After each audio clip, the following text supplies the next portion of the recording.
Good morning, everyone, and thank you all for tuning in to today's 9 o'clock morning greeting.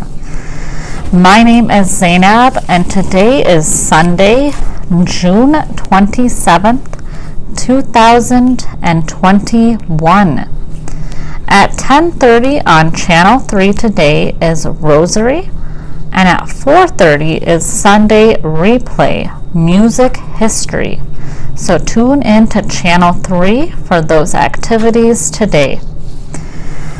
So today is actually Helen Keller's birthday. She was born on June 27th in 1880 and passed away on June 1st in 1968. Helen Keller was an author, lecturer, and crusader for the handicapped. Born in Tuscumbia, Alabama, she lost her sight and hearing at the age of 19 months to an illness now believed to have been scarlet fever. 5 years later, on the advice of Alexander Graham Bell, her parents applied to the Perkins Institute for the Blind in Boston for a teacher, and from that school hired Anne Mansfield Sullivan. Through Sullivan's extraordinary instruction, the little girl learned to understand and communicate with the world around her. She went on to acquire an excellent education and to become an important influence on the treatment of the blind and deaf. Keller learned from Sullivan to read and write in Braille and to use the hand signals of the deaf-mute, which she could understand only by touch. Her later efforts to learn to speak were less successful, and in her public appearance she required the assistance of an interpreter to make herself understood. Nevertheless, her impact as educator, organizer, and fundraiser was enormous, and she was responsible for many advances in public services to the handicapped. With Sullivan repeating the lectures into her hand, Keller studied at schools for the deaf in Boston and in New York City, and graduated cum laude from Radcliffe College in 1904. Her unprecedented accomplishments in overcoming her disabilities made her a celebrity at an early age. At 12, she published an autobiographical sketch in the Youth's Companion, and during her junior year at Radcliffe, she produced her first book, The Story of My Life, still in print in over 50 languages. Keller published 4 other books of her personal experiences, as well as a volume on religion, one on contemporary social problems, and a biography of Anne Sullivan. She also wrote numerous articles for national magazines on the prevention of blindness and the education and special problems of the blind. In addition to her many appearances on the lecture circuit, Keller in 1918 made a movie in Hollywood, Deliverance, to dramatize the plight of the blind, and during the next 2 years supported herself and Sullivan on the vaudeville stage. She also spoke and wrote in support of women's rights and other liberal causes, and in 1940 strongly backed the United States' entry into World War II. In 1924, Keller joined the staff of the newly formed American Foundation for the Blind as an advisor and fundraiser.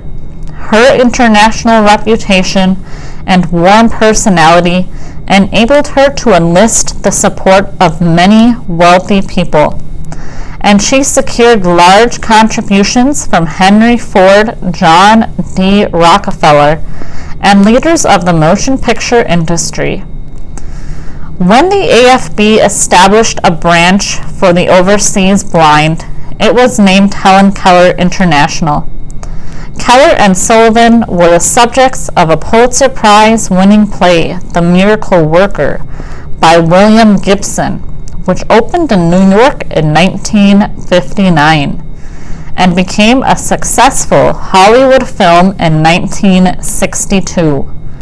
Widely honored throughout the world and invited to the White House by every U.S. president, from Grover Cleveland to Lyndon B. Johnson, Keller altered the world's perception of the capacities of the handicapped.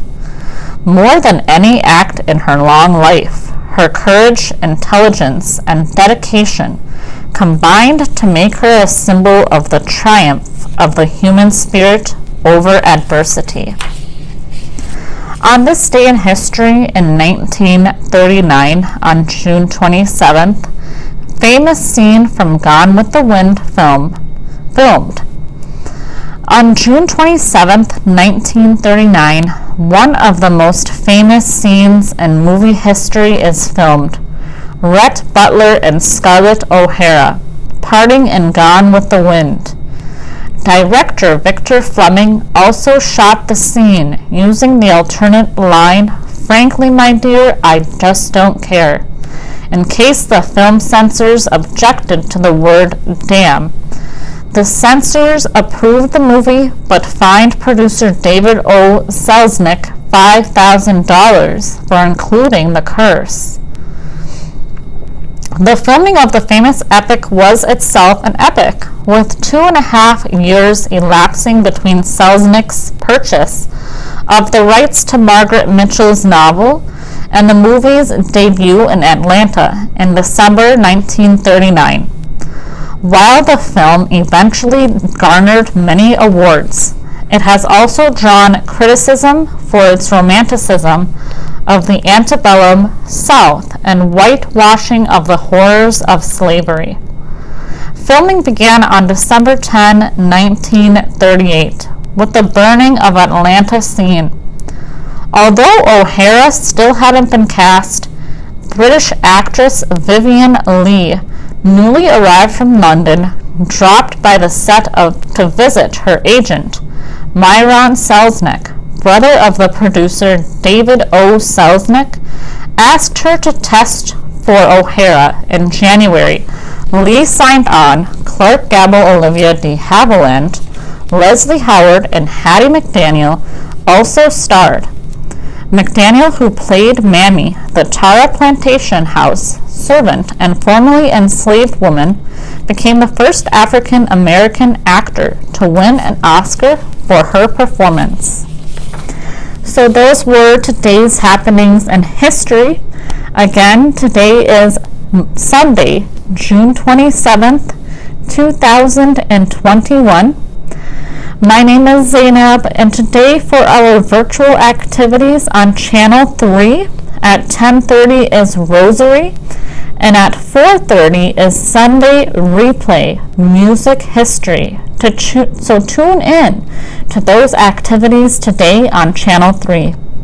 Have a wonderful day, everyone, and I will see you in the next greeting.